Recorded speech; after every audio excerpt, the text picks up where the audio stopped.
Welcome to AP today news. Srikakulam జిల్లా నరసన్నపేట. శ్రీకాకుళం జిల్లా జలమూరు మండలం శ్రీముఖలింగం దేవదేవుడు కైలాస నివాసుడు శ్రీముఖలింగేశ్వరుడు ఆ పరమేశ్వరుడికి ఇష్టమైనటువంటి దినాన సోమవారం నాడు ఉత్తర భాద్ర నక్షత్రం మధ్యాహ్నం 12 గంట మధ్యలో వంశధార నదిలో పార్వతి అమ్మవారితో వేలాది భక్తులతో కలిసి చక్కెర తీర్థం పుణ్యస్నానాలు గావించాడు శ్రీముఖలింగేశ్వరుడు.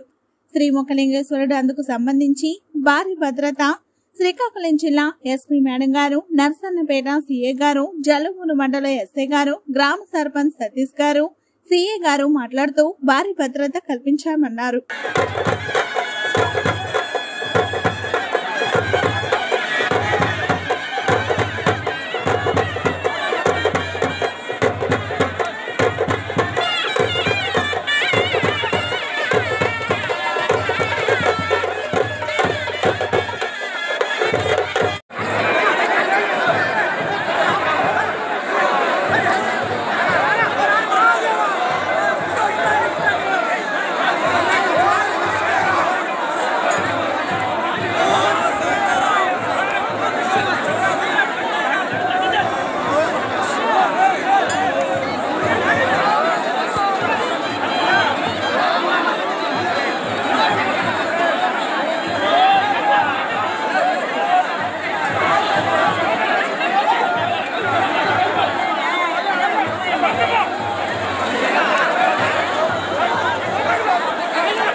ఈరోజు జలమూరు మండలం శ్రీముఖలింగేశ్వర టెంపుల్ దగ్గర చక్రతీర్థ స్నానాల సందర్భంగా పోలీస్ పార్టీని 300 మంది సిబ్బందిని ఏర్పాటు చేయడం జరిగింది. ఇంకా అదనంగా కూడా 3 ఎస్టీఎఫ్ పార్టీలు రోప్తో ఏదైతే ఈ పల్లకి ద్వారా ఇక్కడ మిరియాపల్లి దగ్గర ఉన్న ఈ నదిలోకి తీసుకెళ్లి చక్రతీర్థ స్నానాలు చేస్తారో అక్కడ వరకు కూడా మేము నడిచి ఒక 2 కిలోమీటర్ల దూరం వరకు నడిచి వెళ్లాల్సి ఉంటుంది. కాబట్టి ఈ ఏదైతే పొజిషన్ వెళ్ళే వరకు కూడా రోప్ పార్టీస్తో కవర్ చేస్తూ ఇది ఏదైతే పల్లకిని తీసుకెళ్ళి వెళ్ళడం జరుగుతుంది. స్నానాలు చేసిన తర్వాత మళ్ళీ వెనక్కి రావడం జరుగుతుంది.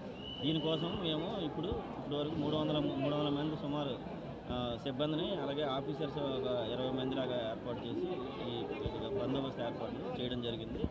ఎటువంటి ఇబ్బందులు లేకుండా భక్తులకి అసౌకర్యం కలిగించకుండా ఏర్పాట్లు అనేది మా జిల్లా ఎస్పీ గారి ఆధ్వర్యంలో చేయడం జరిగింది.